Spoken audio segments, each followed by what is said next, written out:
Okay, so start off. What company did you own? Corner Interiors. Winter Interiors, and what did y'all specifically do? Built custom cabinetry. Okay. And so when you look at target market, how did you try to identify a target market with custom cabinetry? My business was a small business. In fact, I was the only employee.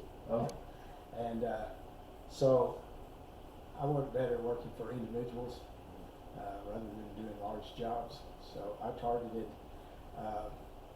marketplace of homeowners who had existing homes and wanted to do additions of Okay. cabinetry. so why did you decide to start your own business rather than work for someone else? I think that's everybody's dream. But when I started, it was during the mid '80s, and it was very depressed or recess time here in Texas, and it was very hard to find work. So I had to go out and find what I could. Okay. And then how do you, when in your business, how did you prioritize like the tasks and responsibilities, whether it be like on a daily basis or monthly, long term?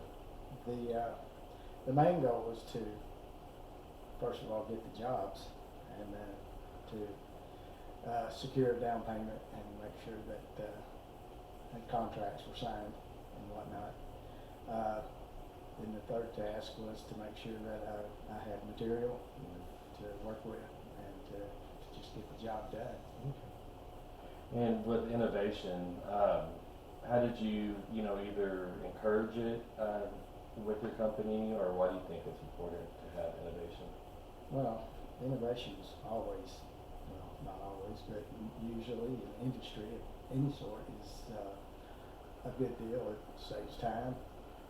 With me, I could spend all day standing at a table saw cutting out plywood, or I could write up a program and have it cut out on a CNC machine in about a third of the time. Okay. And I'm sure as in your company you have long-term, short-term goals. How did you balance those short-term as opposed to like long-term goals?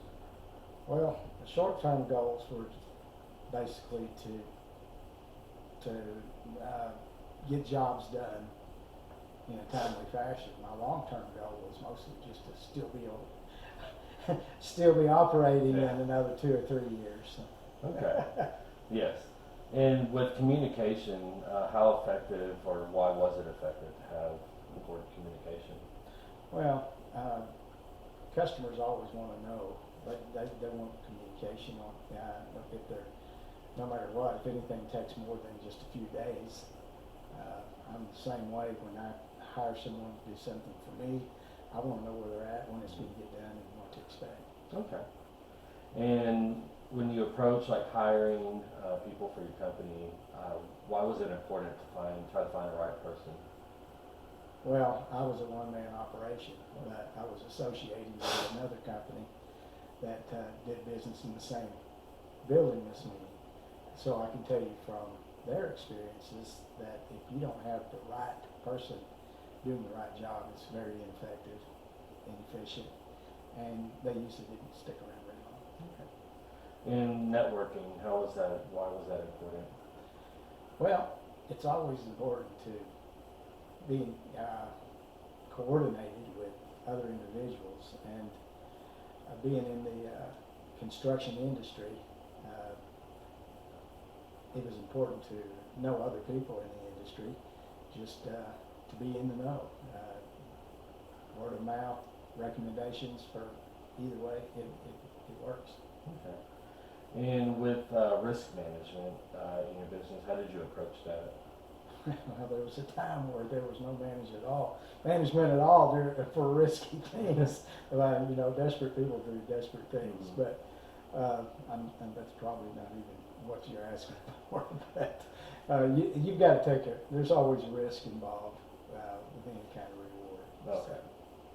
So. And with creativity as your role as an entrepreneur, why was that important? Well, if I wasn't being creative, our customers would go to find somebody else who is.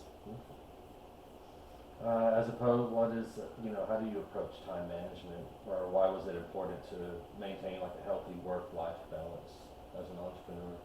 Well, it was important to me just to spend time, a lot of time with my family as I could, and spend time at church, worshiping the Lord, and so I just balanced those things and got through it. Okay. In staying up to date on industry trends, how did you stay up to date or informed on new developments that were happening?